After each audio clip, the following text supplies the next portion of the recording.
Alright people, welcome to JP Boxing. Today I've got a video that's going to cause a lot of debate, but that's what we love here at JP Boxing. Boxing talk, boxing debates all the time. So yeah, today I'm going to give you my top 10 greatest fighters of all time. And the reason this topic always does cause such debate and such arguments, heated arguments between boxing fans when you look on social media, when people post their lists and stuff, is because it is just so subjective. A bit like my pound for pound top 10 I dropped last week. That caused debates. People argue about who you've got in there. But with that, there's only like a top 20 or top 30 like elite fighters around right now that you could make a case for being in that top 10.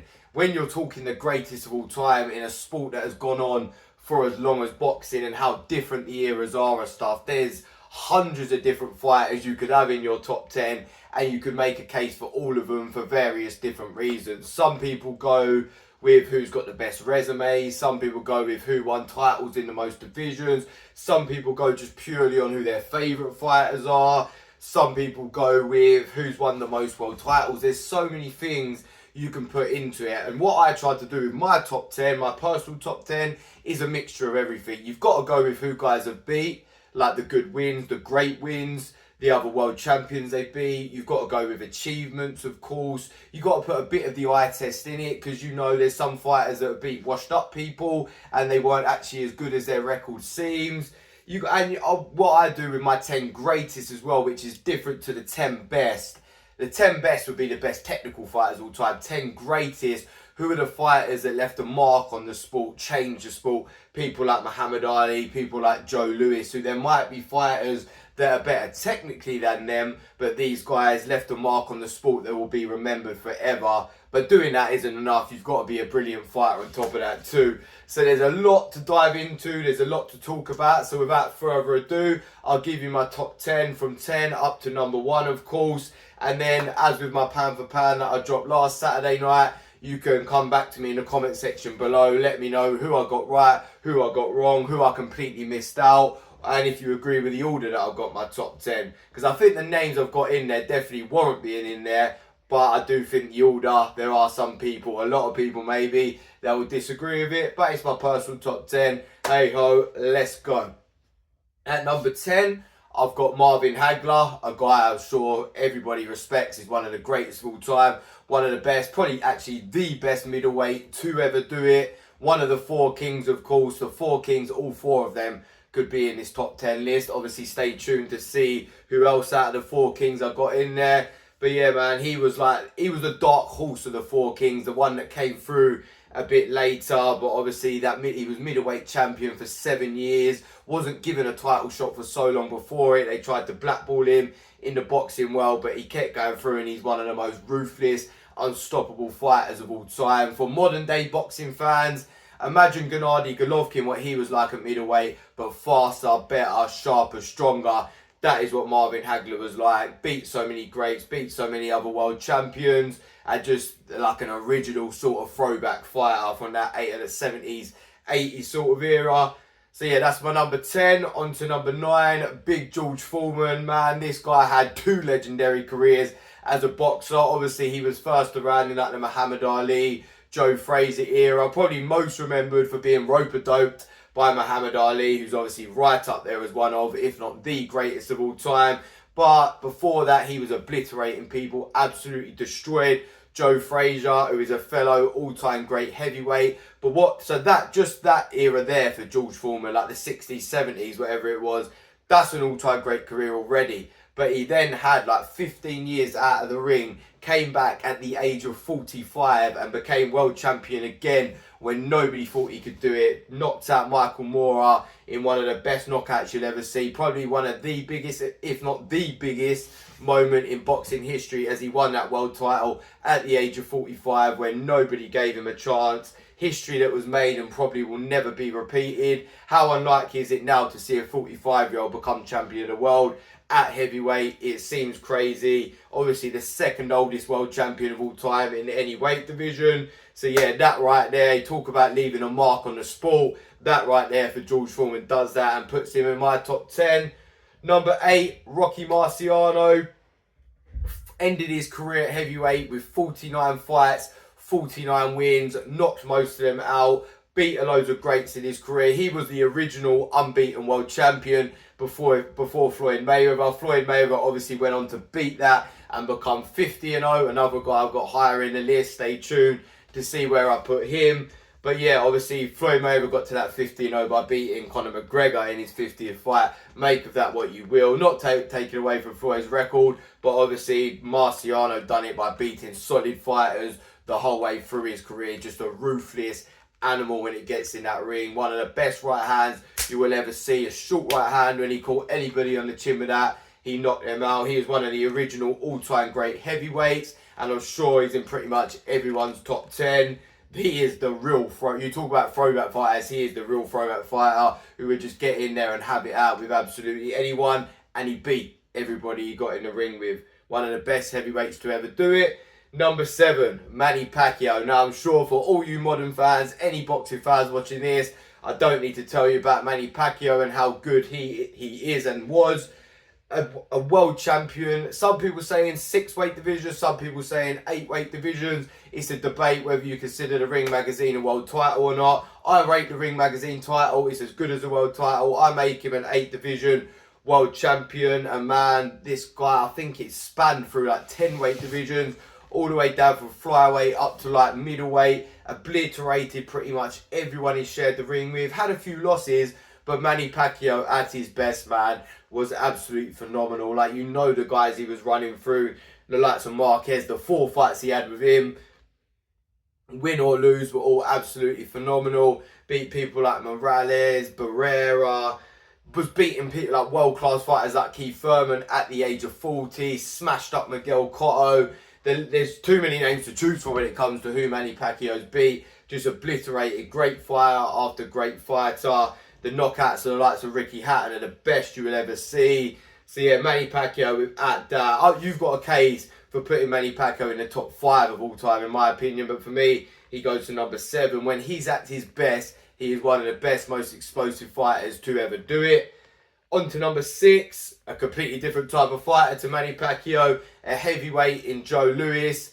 Joe Louis, as I mentioned earlier in the video, was a solid fighter, a brilliant fighter. One of the best technical fighters back in the early 1900s sort of era to do it. The one who started to bring more skill into it with his technique and stuff. So he changed the sport in that way. And obviously the rivalry he had with Max Schmeling and the whole American blacks versus Nazi sort of story that went on with that. It's too long to explain, but that go and research that rivalry, and him knocking out Max Schmeling in the first round of their rematch is probably one of, if not the most iconic win, not just in heavyweight boxing ever, but in boxing ever. And yeah, go look at the story of all that, man. It's crazy, too long to explain here. But yeah, stuff like that leaves its mark on the sport. Joe Louis, one of the ultimate first black great heavyweight fighters, and will be remembered forever for that. Number 5. Now, debatable. This guy, man, he is like mustard when it comes to boxing. Some people might have him number 1. Some people might not even have him in their top 10. You can't deny how good he was, though. And I've got him at number 5. Floyd Mayweather Jr. In my opinion, he is in the top 2 or 3 best technical boxers of all time. I just think the few guys I've got above him have greater achievements. But him himself, what was he, a 5-weight world champion? As I said earlier in the video, got to 50-0, man. Talk about Pacquiao's resume. Floyd's resume is even better, even though people like to shit on it and say he didn't fight the dangerous fights. He's beat Pacquiao, he's beat Canelo, a win that keeps getting better and better. He's beat Cotto, he's beat Marquez, he's beat Toro Gatti. He's beat, I could name like 15 fighters off the top of my head, but I don't want to make this video go on too long, of elite fighters that he's beat.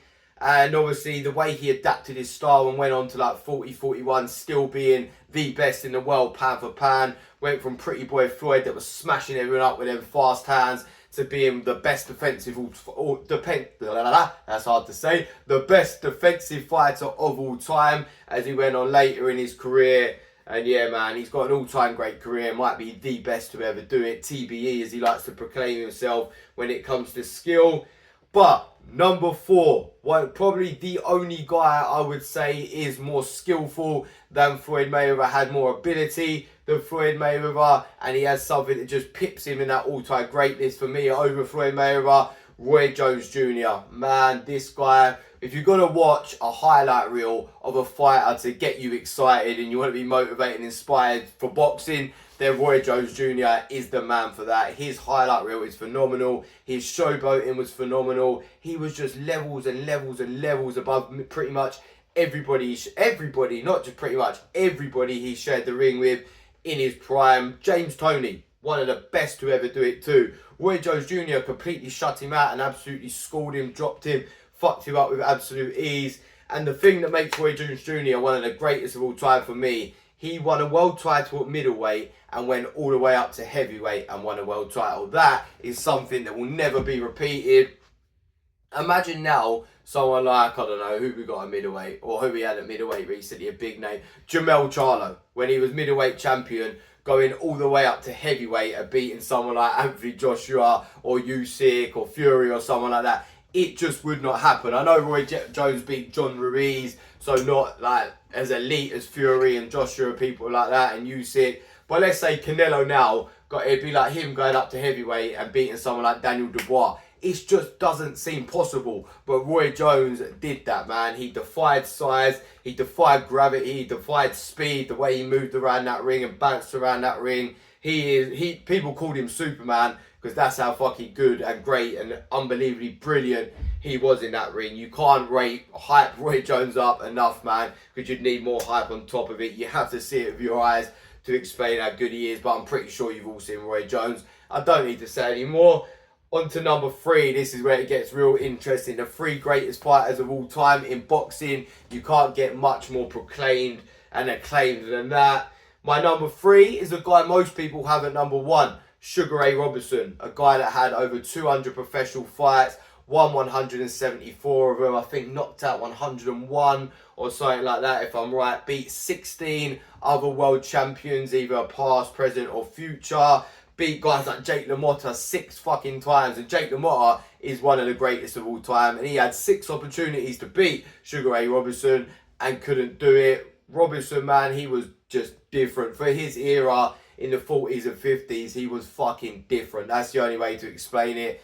Old fighters back then, you remember how they fight a bit like that, a bit stiff and that. He was fluid, he was fast, he was sharp, he was skillful, he was cocky, he'd showboat, he was brash. He led the way for the likes of Sugar Ray Leonard, who obviously took his nickname, and Muhammad Ali. They all copied him to become great afterwards. So the mark he left on the sport will never be touched, man. Phenomenal. I can understand why people have him at number 1. Over 200 professional fights, winning 174 of them. That shit, though, people don't come anywhere near to that nowadays. The most fights people have nowadays, you've got people like just about touching 70s, but most good fighters nowadays will never finish their career with more than 50 fights, and he's had over 4 times the amount of that. Number 2, the self-proclaimed greatest, and a lot of people agree with it, Muhammad Ali. What can you say about Muhammad Ali, man? If you talk about boxing, the first fighter that comes to your mind is Muhammad Ali. Like I said, he calls himself the greatest. So many people agree with that. And you can't deny it if people had him at number 1. The rope-a-dope over George Foreman, smashing Joe Frazier, the thriller in Manila, the rumble in the jungle. These are things that will never be forgotten. But what he did outside of the rings, the things he stood for, the way he changed the game. Trash talking only came around because of Muhammad Ali. And every fighter that has trash talked since has been because of him. And still none of them do it as good as he did, man. The way he'd rhyme, the way he'd rap, the way he'd diss his opponents. He got in the head of his opponents better than anyone will ever do it. The fame he had outside the ring, the way he brought people together. As I said, the things he stood for, and the people that tuned in to watch him float around the ring like a butterfly and sting like a bee. There is no one greater than Muhammad Ali when it comes to how he believed it and how a lot of fans believe it too. But for me, I have one fighter that I believe is greater than him. He's my personal favourite fighter of all time, but no bias here. His record and resume shows why he is the greatest in my opinion. Sugar Ray Leonard. Obviously copied the nickname of the original Sugar Ray, but actually took it even better and even greater. In my opinion, he was in the Four Kings era, 4 of the greatest fighters of all time.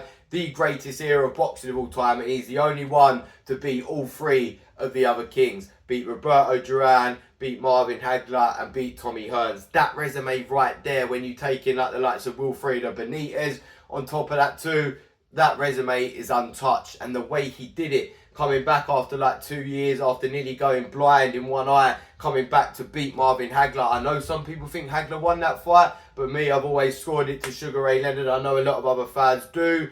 It's a bit of a myth that Hagler was robbed in that fight. If you watch it properly, without any bias, Sugar Ray Leonard won it. Beat Tommy Hearns in crazy fashion when he was fucking way behind on the cards and had to pull it out of the bag. And Angelo Dundee told him, it's now or never, son, you better get on him. And he fucking did that, jumped on him and knocked him out in the 14th round. That's ultimate Rocky style shit, world champion style shit, all-time greats wins. The Nomas against Roberto Duran, how did I almost forget that? When he lost a close fight in the first fight because he fought Duran's style, came back in the rematch, showboated the whole fight, absolutely schooled Duran and made a warrior, all-time great like Duran quit and just say no more, I'm out, and get out of the ring. That shows you how fucking good he is. When you talk about moments in big fights, Sugar Ray Leonard always delivered. He's got the best resume of all time in boxing, in my opinion. Multi-weight world champion, personality outside the ring, winning gold at the Olympics. Absolutely phenomenal, man. Sugar Ray Leonard, in my opinion, is the best fighter, the greatest fighter, both of them, of all time. Now, over to you guys. I'll just give you some honourable mentions quick about guys that could easily be in there, and I wouldn't argue with you at all. Alexander Usyk, the only fighter from this era I think could make a case for being top 10 of all time. Undisputed heavyweight champion, undisputed cruiserweight champion, beat the best of both weights. Tommy Hearns, who I mentioned, Roberto Duran, who I mentioned, Joe Frazier, Henry Armstrong, Willie Pep, Terence Crawford, maybe you believe he's done enough to be in there already. Bernard Hopkins, oldest world champion ever. Lennox Lewis, one of the best heavyweights of recent eras. Mike Tyson, of course, if you think becoming the youngest heavyweight world champion of all time puts you in that list, I can't argue with you. I just don't think Tyson did enough after that to be in the top 10 with these guys. But if you're talking about best of all time, Mike Tyson could be the best heavyweight of all time when he was in his early 20s. But we'll never know. That's the thing, man. It's debatable. All these fighters, most of them other than the four kings, and let's say Mayweather, Pacquiao, Foreman and Muhammad Ali, the rest are from different eras, so you can't argue what order people have them in. There's no definitive answer to this, but over to you guys. I've talked enough now. Give me some fighters I missed out. Give me your whole top 10 of all time if you want to. I'll get back to you, give you some feedback on it, let you know if I rate it. And if you like my videos, people, please like and subscribe, because there's plenty other rankings videos. I've got top 10 heavyweights. Right now, I've got top 10 pound for pound. I've got the top 7 best American fighters of the last 15 years. And there's loads more to come and loads more news, talk, debates, all of it, people. Thank you for watching. Please subscribe. Peace out.